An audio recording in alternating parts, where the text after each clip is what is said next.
you should probably have noticed. Oh, there we go. We've got a message to say that the recording is in progress. So the webinar is being recorded for your information, and a copy of the recording will be available on the website afterwards at some point. Please keep your microphones and cameras off until the Q&A session. At the end, if you've got any questions, please keep those also for the comments at the end. We have a chat function. If you want to put something into that, please do as you go along. And we will also be sharing a copy of the heat recovery toolkit. This is a guide which Isabel will explain in much greater detail in the chat function for you to use as well to help understand your own heat recovery potential. Okay, so next slide, please, Ajit. Great. So very briefly, so this morning session is lasting an hour. So very briefly, just a small amount of context of where this comes from. So the webinar is on some research as part of a broader project called the Dúrairisce project, which is a collaboration between Trinity College Dublin in Ireland and Bangor University in Wales, and is kindly supported by the Interreg Ireland Wales funding programme. So the project is looking at ways of saving energy in water from the point of view of water suppliers and also consumers. And so this topic this morning kind of fits within that, as we all use hot water in various applications. And so we're interested in developing heat exchangers and ways of supporting that. So let me introduce our two speakers then with the next slide, Ajit.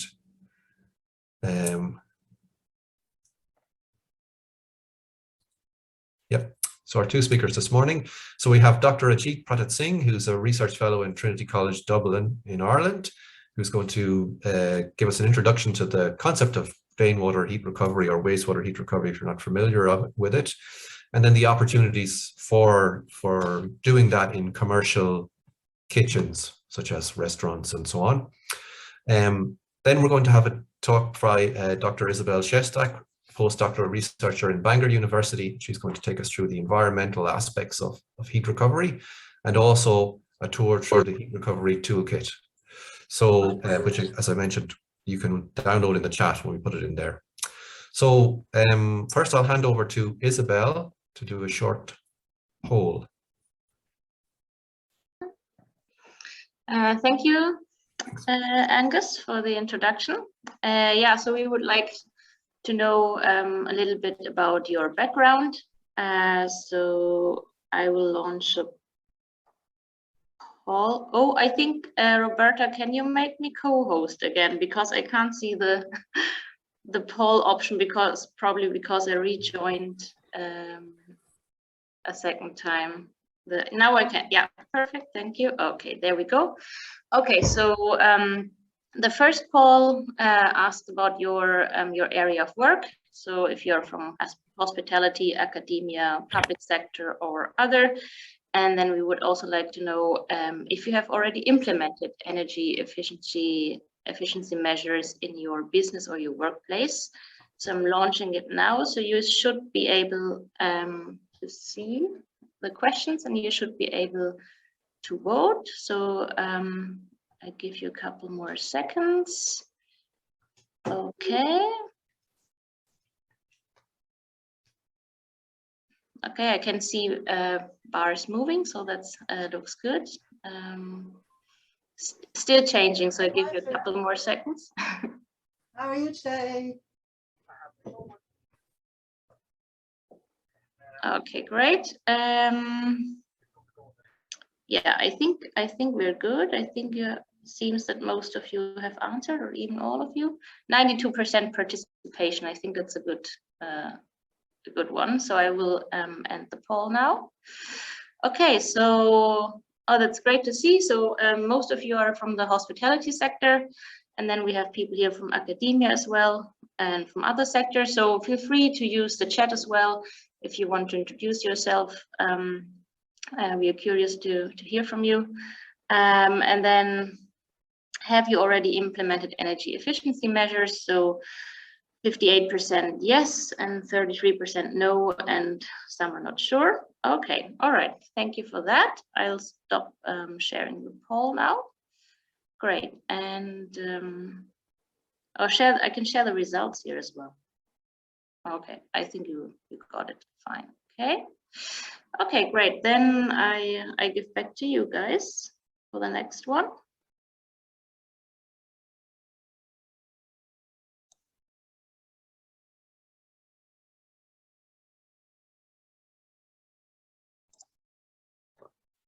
So thanks, Isabel. Thanks, Angus. I'm just myself, Ajit Pratap Singh. I just introduce yourself regarding the heat recovery from the kitchen drains, and there's a context based on the European Union Green Deal for which it is focused. So the recent European Union Green Deal conducted in December 2018, where there are the three major objectives just to reduce the carbon footprints. That first one and the foremost is the supply clean, affordable, and the secure energy. Means there's some energy which to power and empower every device and everything to run the applications. And the second one is building and renovating in an energy and resource efficient way. Means there should be an efficient management for the energy resources to use it. And the third one is the wastewater was officially recognized as a renewable energy heat source. So the entire scientific community is now pushing this wastewater energy sector just to harness the energy embedded in the wastewater. So just an overview, there's the heating and cooling account for 50% of the energy consumption in the European Union. So it's a major amount, means half of the portion of the energy is embedded in the wastewater. And so 75% of the heat energy is delivered by fossil fuels, which is a massive emitter of the carbon footprints. So that the entire scientific community is just moving towards the renewable energy resource. So if we talk about the building thermal energy consumption, it is around 15 to 30%. Just move on to the next slide, just for the more overview. I just would like to begin the introduction to rainwater heat recovery in kitchens. So the first hour is I would like to start with an example, just a very simple example of in shower, in a household bathrooms and in the hospitality sectors and everything. So we can see here, can I use my little pointer here? So this is a typical shower. This is a common shower that the hot water coming from the at the top is just going down into the drains, and there's a heat exchanger mounted at the bottom, and that is a vertical drop, and there is a supply of the fresh water which is at the ambient temperature, then goes in and just move from bottom to top and just takes the heat which is embedded in the wastewater and then goes to the heater here. So it will reduce the net energy requirement to produce the hot water to a desired temperature. So it will reduce the energy consumption and the monthly electricity bills. So the most typical construction material in the heat exchanger, we use it, everyone use it, that's copper, just because thermal conductivity of the copper is very high for the high thermal response. So just a little bit introduction about the energy consumption in the domestic water cycle in the area of hot water production. So 90% of the energy consumption in the domestic water cycle is due to water heating. And so just we have categorized that the higher mass flow and the lower mass flow rates. For the commercial kitchens in the UK, the 12,500 liters per day is considered as means higher flow rates, and the 350 liter per day just generally seen for the household. So these are typical figure which I already explained. So there is a estimated data based on the hospitality in the UK that the water consumption in the hospitality and food services in the UK that lies around 170 to 176 mega meter cube per year, and the energy consumption is around 18 terawatt hour per year. So if we talk about the food and drink industry in the UK, so the figure is 347 to 366. It varies mega meter cube per year, and the energy consumption is around 37 terawatt hour per year. So there are the three major aspects which we need to consider and before installing a thermal recovery unit for the heat recovery from the wastewater. That how much heat is still embedded in the drain water leaving the kitchen, means that if the higher temperature of the hot wastewater available, then the higher thermal recovery is possible. Then the second one is the how much of this heat is recoverable in a financially attractive way. It means the thermal recovery unit should be economical so that it can be bearable by the industry as well as in the household purposes. So the third one is what would be the benefit of recovering this heat? Obviously, it will reduce the carbon footprint because the most of the energy is derived from the fossil fuels. So it will just attenuating this drawback and just enhancing in saving the greenhouse gas emission. So it should be economically and environmentally very viable. So there is a predicted data, this is estimated data based on the monitoring recovered from retrieved from the monitoring sites, that the rainwater heat recovery potential in the UK itself is just stand alone for 1.4 terawatt hour per year, which is very massive.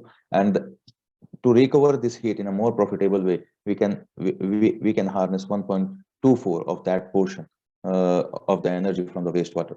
So this is a typical stats of the restaurants, pubs, hotels, leisure centers, staff caring, and healthcare, education services. So just an overview, just to show you that how much potential of the heat embedded in the wastewater in the different sectors. So it is based on the 4 kitchen size categories, determine daily water consumption from the sources. So 3 important and the foremost points are that what is the distance of the thermal recovery unit to be installed from the heat source.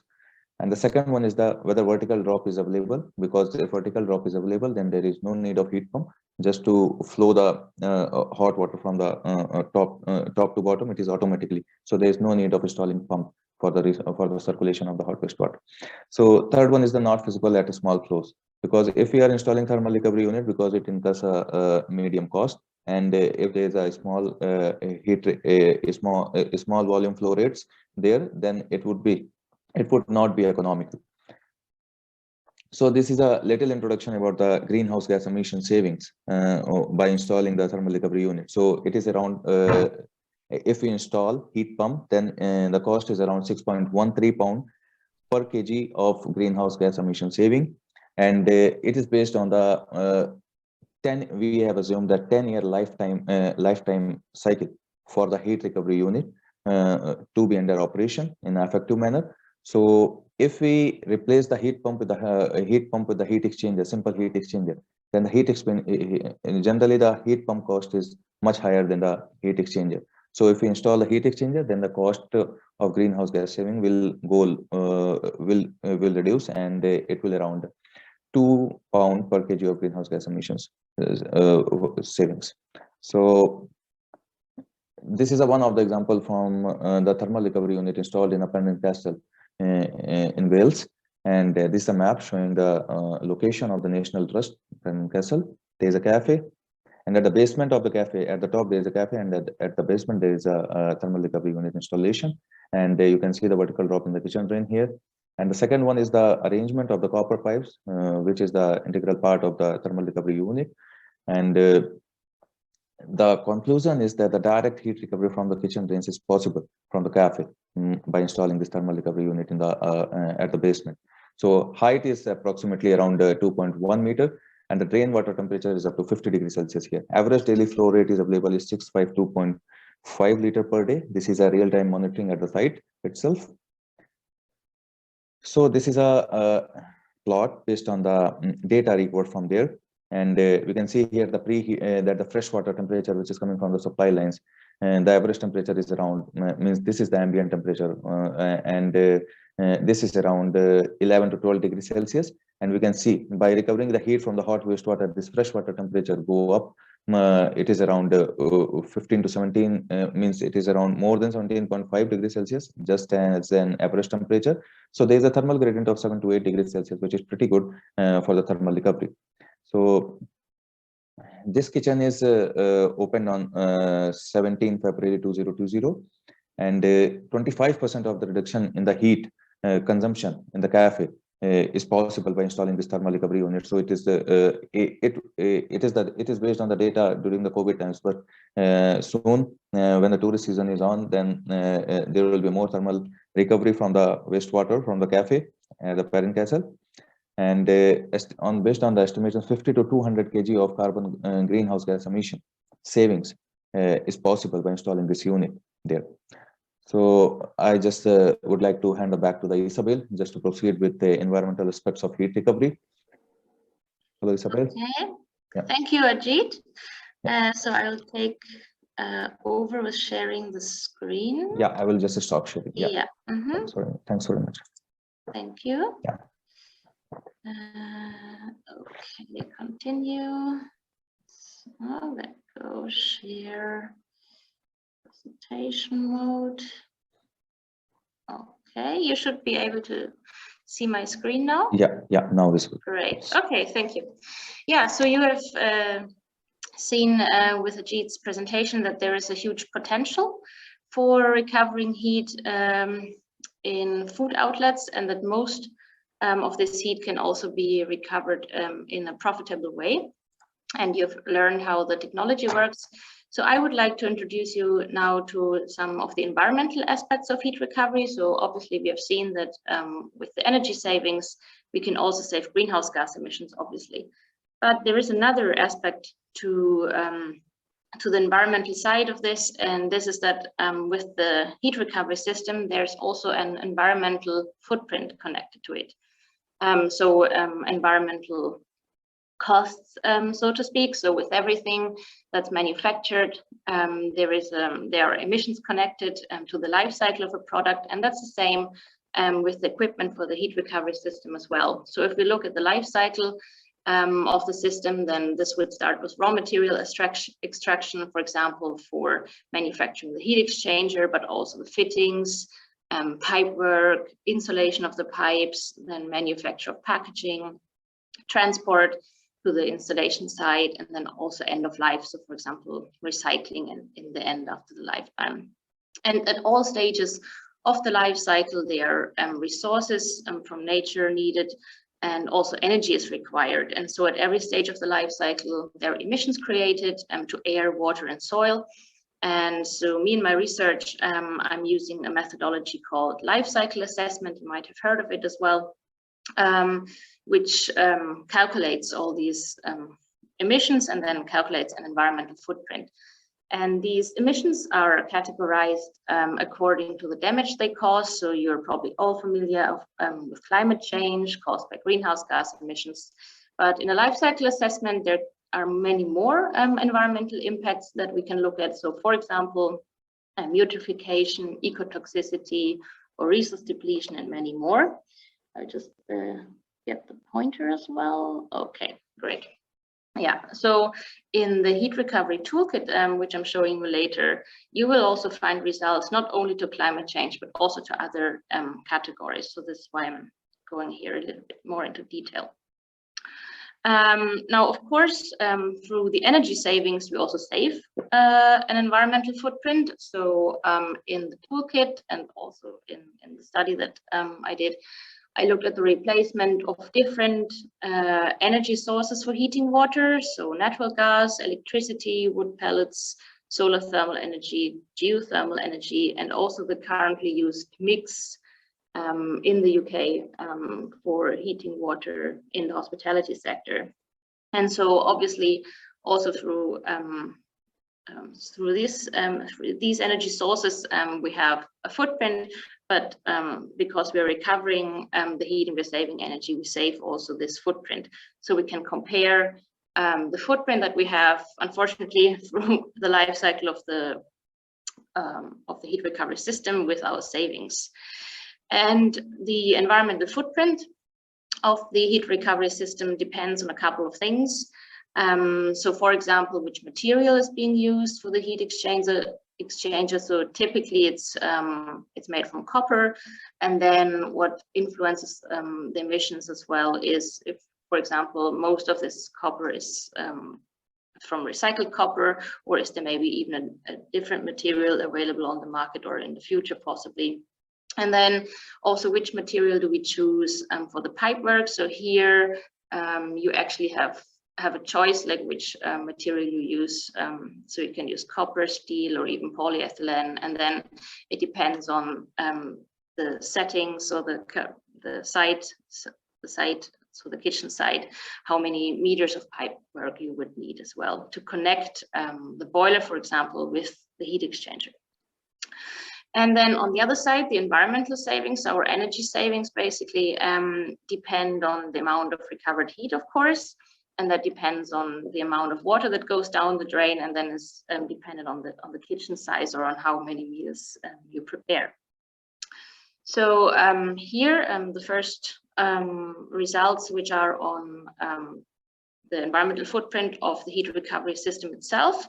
So I'm showing you the example that fits to our demonstration site at Penryn Castle, where we had for our for the simplest configuration that we installed there, it was 10 meters of pipework, and we can assume that the copper material is to 35% of recycled origin. So this is the average basically for plumbing systems in Europe.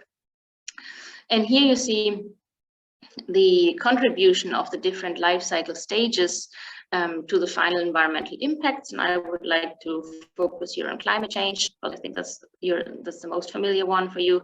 So we can see that in this case, the major bit of the emissions were actually caused through the manufacture of the pipework and of the heat exchanger, and this is mainly due to emissions from mining operations, and also the energy that's required to actually form the copper into a pipe, for example. And you see that these two life cycle stages, so these two parts, also in the other environmental impact categories, are responsible for most of the emissions and also most of resource consumption.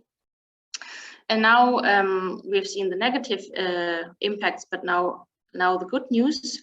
So if we compare the environmental footprint of the heat recovery system with the energy we save, then we can see that heat recovery has a huge benefit.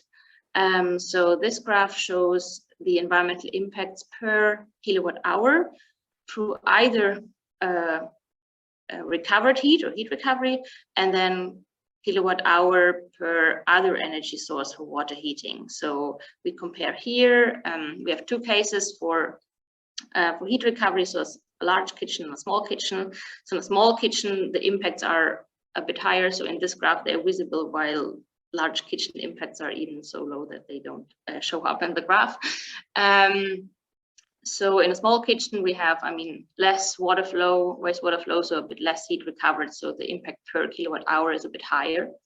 But if we compare it with, for example, heating water through natural gas, electricity, wood pellets, geothermal, solar thermal energy, or also the currently used mix, then we can see that there's a huge benefit for heat recovery.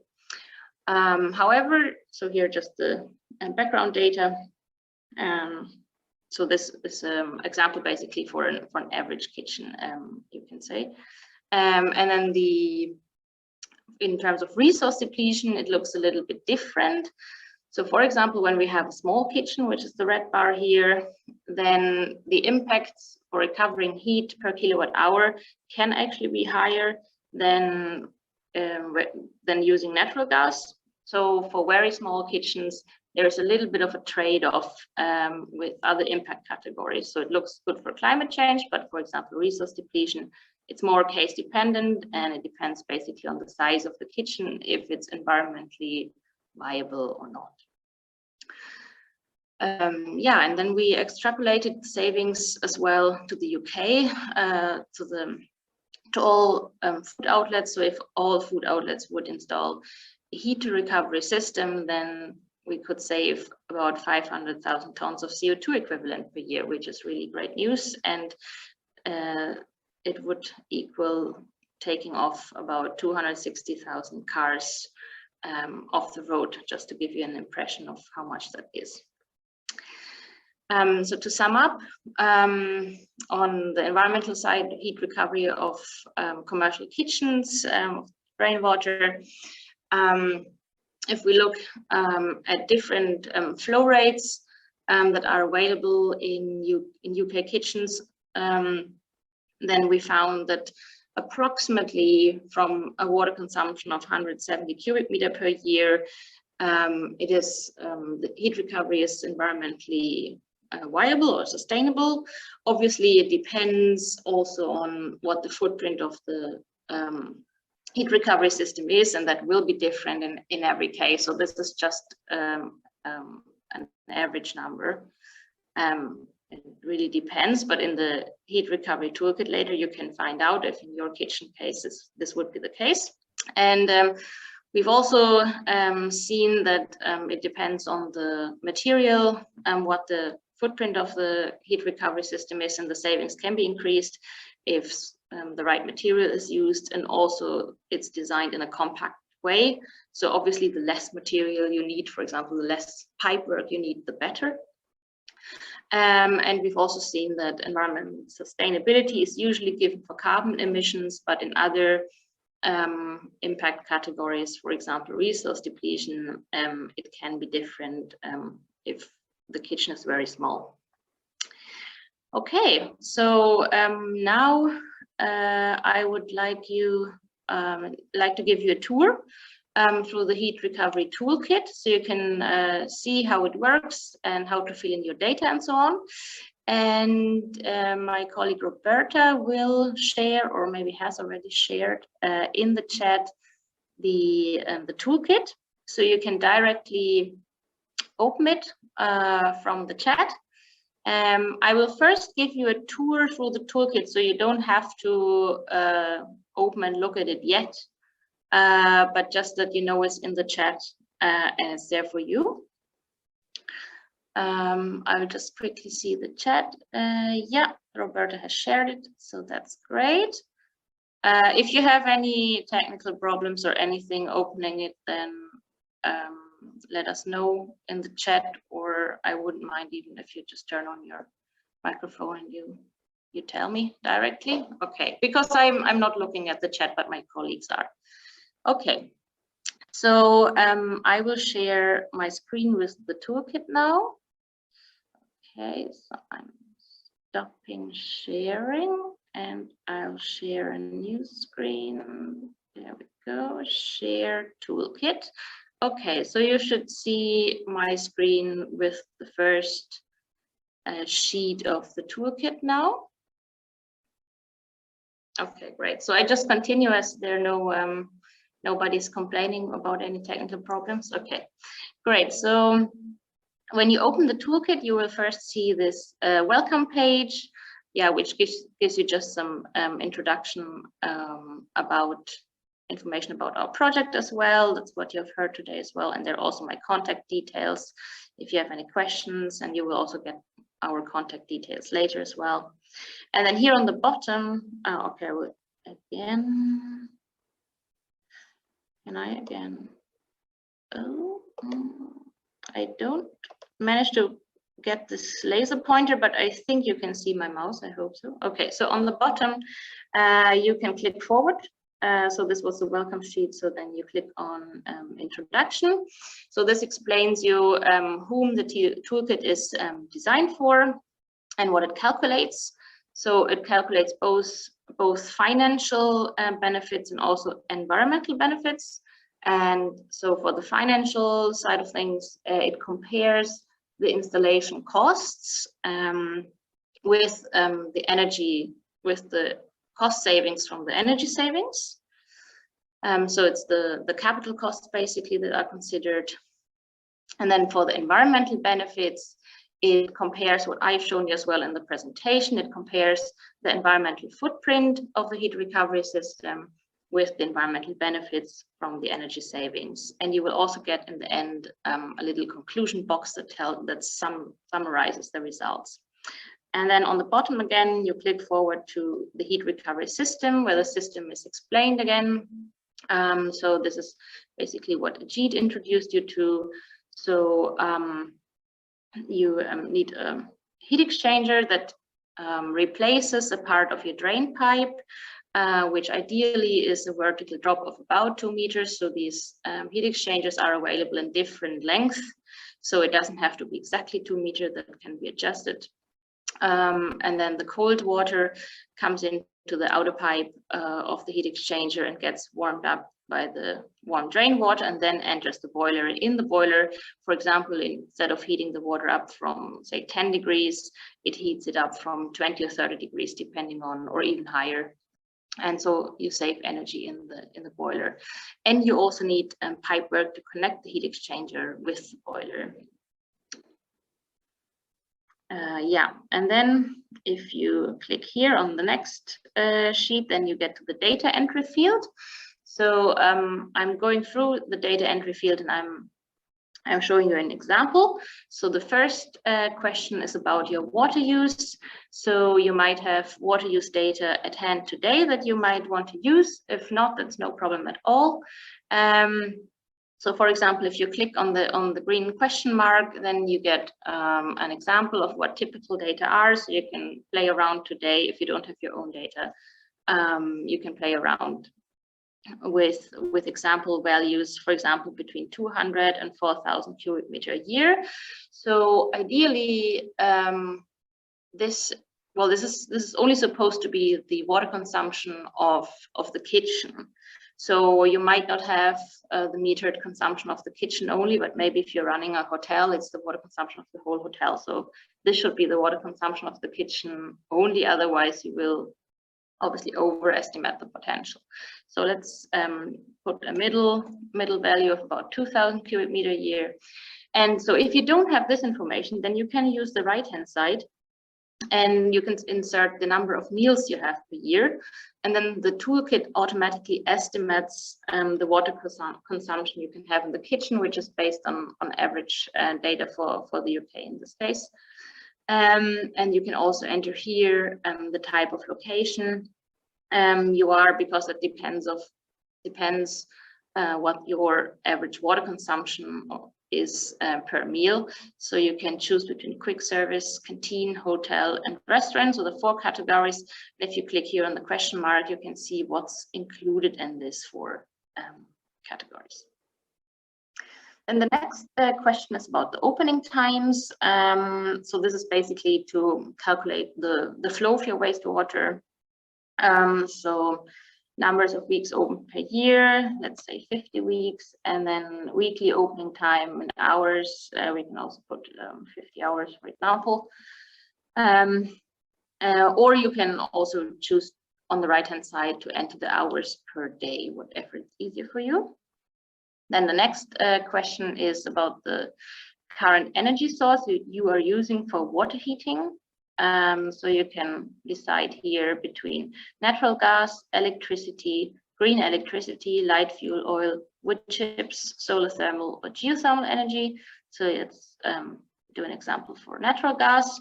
Then the country. So the toolkit is available, or the background data fit to the UK and Ireland at the moment. However, we are planning on including more countries in the future. So let's choose the UK for now. And your current energy price for water heating in pence per kilowatt hour, or obviously if you click for Ireland, then it would be cent per kilowatt hour. Okay, let's go with the UK example. And then, okay, what's basically your price for gas? So gas prices have gone up a bit. I'm not exactly familiar what the price is at the moment, so feel free to correct me. I would just I think 4 pence per kilowatt hour could be realistic at the moment. But yeah, any other input or examples from your daily life are highly appreciated. Then the approximate distance between the kitchen drain pipe and the boiler is the next question. So this is to calculate the length of the pipework in your case and the amount needed. So I would just put 10 meters, which is the example from our demonstration site at Penryn Castle. Yeah, and then the exciting part. So if you click here to the results on the bottom, then you will get the results page. And the results are shown in 2 columns. So the first column shows you the results for a service time of 10 years and a pipe material plastic, so polyethylene. But however, on the right-hand side, you can customize this. So if you want to have the results, for example, for 20 years, and instead of a polyethylene pipe, you want to choose, for example, steel pipe. So let's do that. And then the results are adjusted. So first of all, here in the green box, you can see the carbon savings. So the annual carbon savings are here. Then the total operational carbon savings after 10 years or after 20 years. And it's also translated into avoided car kilometers, yeah, to give you an impression how much that equals. how much you can save here. And then the carbon cost. So this is the footprint of the installation, which compared to the savings is very, very low. And this is why the carbon payback time here shows up as 0 years. So it's probably a couple of days, but yeah, so low that it doesn't show up. So that's very good news. And then here in the yellow box, you see the heat recovery potential in kilowatt hour per year or for the whole lifetime. And then in the financial assessment, which is the blue box, you can see the savings. So for example, here the annual savings are about £600, total operational savings 6,000, or after 20 years, for example, 12,000. And the investment costs in this example are a bit more than £1,000. And the payback period is about 2 years. So what you can see here, for example, is that, I mean, investment costs are a bit higher, for example, here on the right-hand side, when you use steel, for example, for the pipe material. And also, if you go back to the carbon savings, then we can see as well that on the right-hand side, that steel has a higher footprint than polyethylene for the pipework. And then we have, because I promised you, we are looking at several environmental impact categories, not only carbon. So here in the dark green box, you will find some other impact categories as well. And this is showing the environmental payback time in years for other categories. So carbon, climate change, so carbon emissions, has a very, very low, almost 0 payback time in years. And then we see here other categories here, they're explained here in the text. So this acidification, freshwater eutrophication, ecotoxicity, and resource depletion. So this is up to about 2.5 years. The good news is here, if you consider this as, for example, a 10 years operation, then it's all paid back, so it's all good. And then here we have a conclusion box that in our case tells you that everything is great and that you should definitely take further steps. It would be worth taking further steps to look into heat recovery. Okay, so I've shown you the toolkit now, so I would like to give you now some time to try it on your own. I'll just go into the chat. Okay. I will stop sharing. Yeah. Isabel, there's a question in the chat from Colm Neville. Can I ask? Electric heat pump with an estimated COP of 3.2. Can you see the question? So yeah, I can see it. So with green electricity is meant basically if you have a green electricity provider. So if you have a provider that provides you with a renewable electricity mix, for example. So actually with an electric heat pump, I'm just wondering, because this specific case is not available yet in the toolkit. However, that's a very good question, because that means it's worth integrating that in the next version. I mean, what you would have to know, for example, to calculate the electricity savings is how much electricity would you consume per kilowatt hour, and then go from there what your price per kilowatt hour is. So it would be possible, if you have that information, to use the toolkit and to enter that for the price. And then for the environmental savings, it basically depends what the electric heat pump uses in terms of electricity. So if you use grid electricity to run it, then you would choose grid electricity, and if it's running on renewable electricity, then you would choose the green electricity. Yeah, okay. Good. Okay,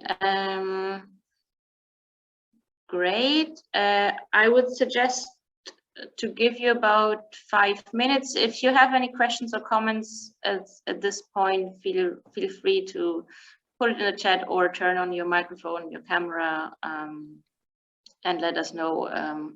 Also, if you need less or more time, or if you have any technical problems, or if you want to share any results, examples, then yeah, please let us know.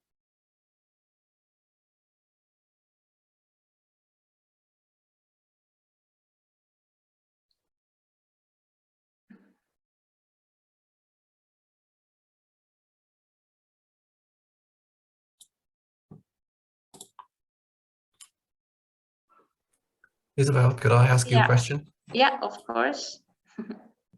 It's a question, I get this for you and Anajit together maybe, but so question is about the considerable change in energy prices in the last short period, and material prices, I guess, as well.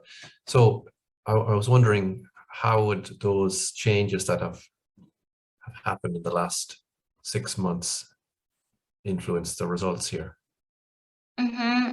I mean, obviously the energy prices, the higher they are, the better is heat recovery. So for example, in this case, which I've just shown, I mean, if the gas price doubles, then also our annual savings and total operational savings would double as well. I mean, I don't know exactly of how much of the market prices are now being transferred onto customers, but it makes it much more viable. And also, of course, as electricity is more expensive, these savings are much higher if electricity is being used for water heating. Yeah. Ajit, I'm not sure if you want to also reply to that.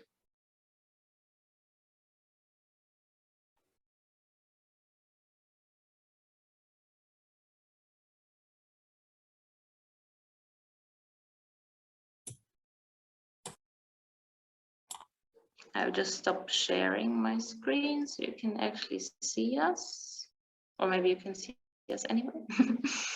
Yeah.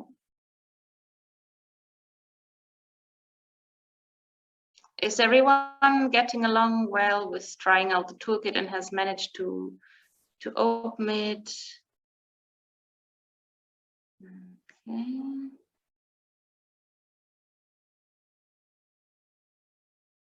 Okay, there's a question in the chat. Is the 2 meter the minimum vertical drop in the kitchen drain pipe, and is the heat recovery system feasible if it is less? So yes, it is feasible if it is less. So the longer the drop is, or the longer the heat exchanger is, the higher is the heat exchange effectiveness, so you recover more heat. Ajit, you can correct me. Yeah, actually, the engineering part. Actually, installing the heat exchanger is just based on, because this is a conjugate heat transfer, means the transfer is wall to wall, means one fluid is transferring heat via just have a one wall, means that pipe wall in between the hot wastewater and the fresh water flowing. So if there is a means the length should be optimum, because it is a transient process, and it will take a little time to transfer the heat from the wastewater to the fresh water. So there should be some length, means it could be around, means it to 1.6 meters or 2 meters or 2. Means it is not, it should be optimum that if quickly the fresh water will just flow it up and will not recover the heat from the wastewater. So there should be an optimum length. It is based on the volume flow rate availability and the size of the heat exchanger we are going to, means based on the volume flow rate availability and the conduit through which the wastewater is flowing. So it depends on these 2 factors. So how much amount is going to be recovered, and just means there are certain parameters just to decide that one. So for it is unique for each and every location, so where you are installing these units, so based on the applications. Yeah, so it is possible if it's shorter, but if it's longer, it's just a bit better. Yeah, for the identical mass flow rate, if you are just go for the shorter length, then a little lower heat recovery is possible. Means it should be optimum. It could be about means it need a further calculation for that one, how much heat is going to be recovered. It depends on the mass flow rate. It depends on the material you are using and whatever. There's one more question in the chat, Isabel. Can you see? So yeah, can the heat exchanger be mounted on the horizontal or near horizontal? So the thing is, as we have kitchen wastewater, it's better if it's a vertical drop. However, horizontal is also possible. I don't know if Angus and Ajit, you have Actually, Can I answer that, yeah. Isabel? Yeah. So Colin's question, can the heat exchanger be mounted horizontal or near horizontal? So the type of a heat exchanger used in the demonstration that Ajit was talking about, that well, it can be mounted horizontal, but it's much less effective when it is horizontal. But that's just for that particular type of design. So there are heat exchangers, or the idea is around for a long time, and there are many different designs of heat exchanger. So I think, yeah, short answer to the question is yes, a heat exchanger can be mounted horizontally, but it has to be designed to work that way. The reason for the difference is that one which we have mounted vertically, you know, it's a sewer pipe and they're not designed to be full. And so the wastewater falls down the outside of the pipe and is basically along the walls, and that heat transfer happens in the walls. But if you mount it flat, well, then the wastewater just sits in the bottom, and a lot of the walls are not in contact with hot wastewater. But there are other ways of arranging it to achieve the same outcome. And actually, what we haven't mentioned yet, but our project, and especially Ajit, is also working on integrating a heat exchanger into a grease trap. Yeah. So for kitchens that don't have this drop available or cannot access the drain pipe for any reason, so there is a new amazing heat recovery, heat exchange design being explored by Ajit. Yeah. Great. Yeah, I would just like to know if you have been able to try out the toolkit, or if you need more time, or if you had any troubles, or if you had any amazing results you would like to share.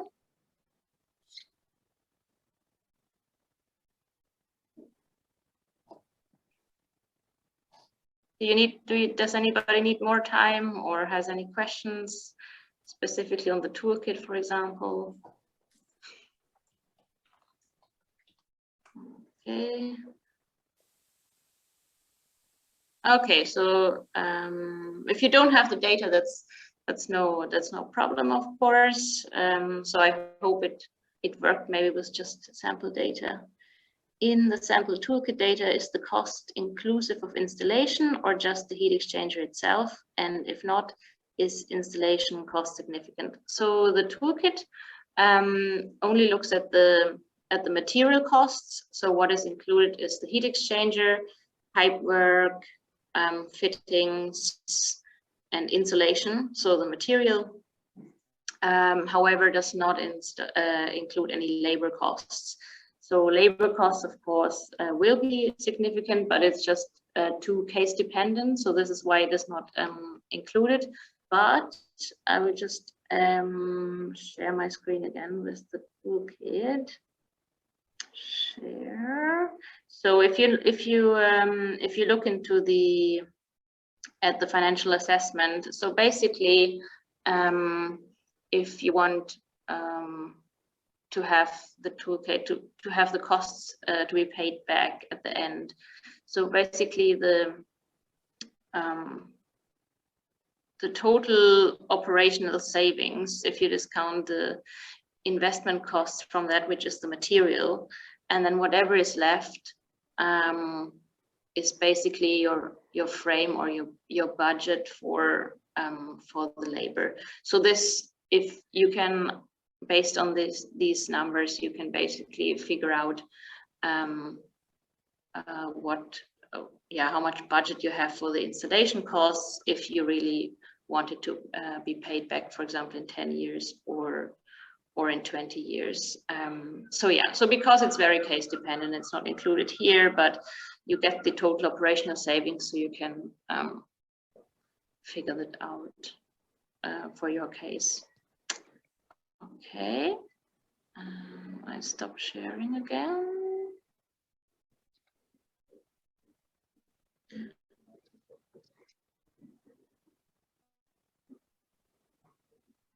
Yeah, so is there anyone that, based on the results, is thinking of implementing heat recovery, or would like to get in touch maybe for more support?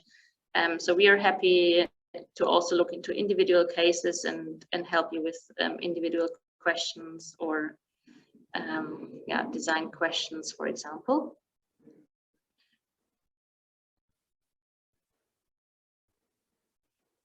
Okay, so I think as you had some time to look at the toolkit, we would also like to know how you found it. So I will launch the next poll.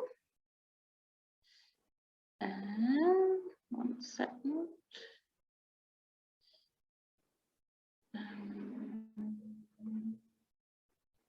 Just a question to Roberta. I can here. Okay, sorry, I have found the final poll. Here we go. Okay, so and we would like to know from you how user friendly you found the data entry. Do you think, and also, yeah, if you think you would recover heat in your business based on the data you might have gotten, and also how you found the results section. So I will launch the poll now.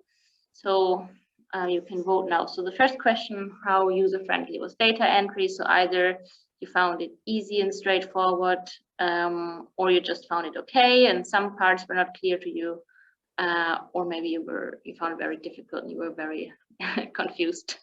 And then second question, do you think you could recover heat in your business?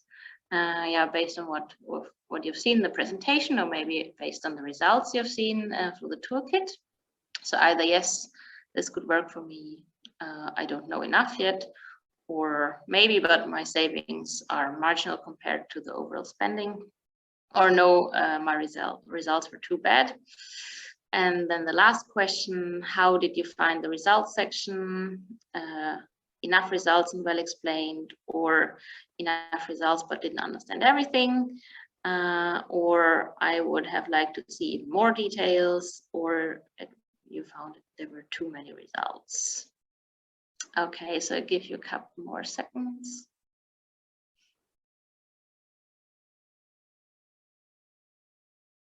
Okay, I can see 90% have voted, so give you a couple more seconds.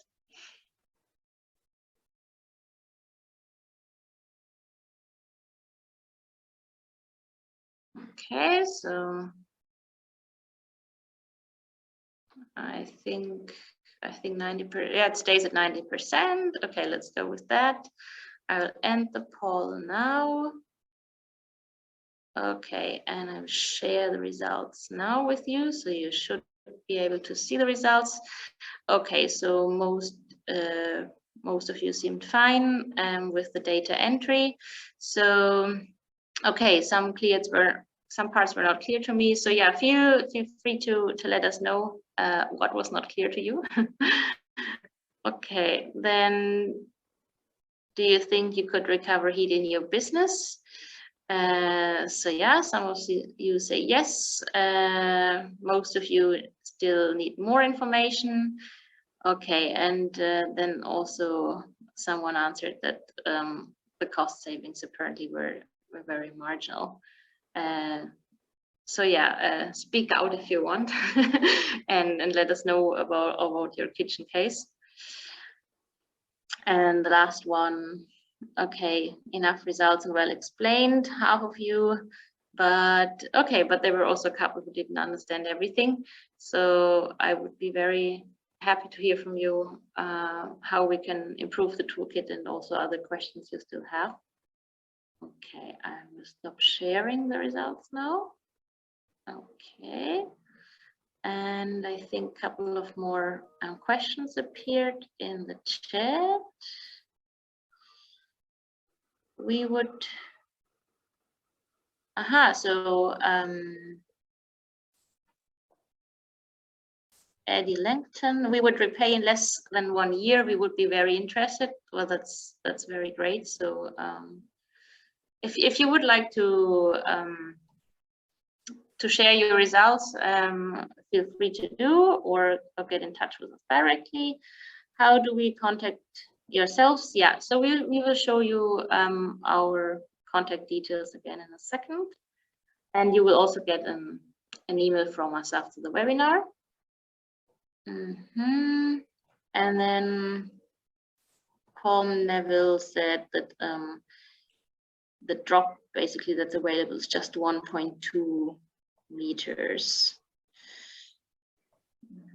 So would have to investigate a horizontal or small fall solution. Okay, cool.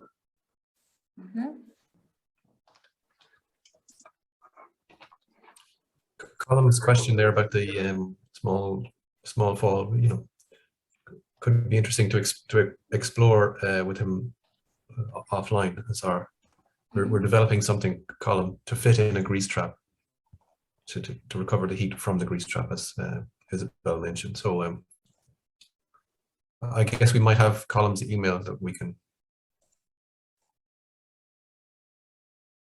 contact. Yeah, so yeah, we have the email from everybody who signed up, so we can get in touch with you, and you can also get in touch with us if there are not any more questions at this point. So Roberta just posted the feedback form into the chat, so we would love to hear your feedback.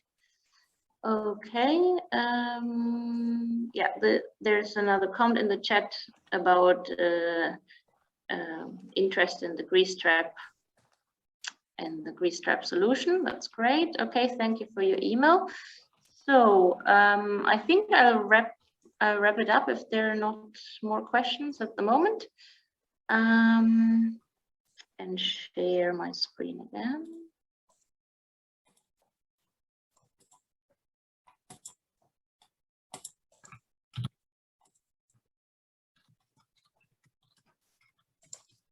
Okay, share, and then, okay, 1 second. Share. Yeah, so thank you everyone for coming to this webinar. Thank you for your questions and your input. Of course, this discussion doesn't have to end here, so you can get in touch with us.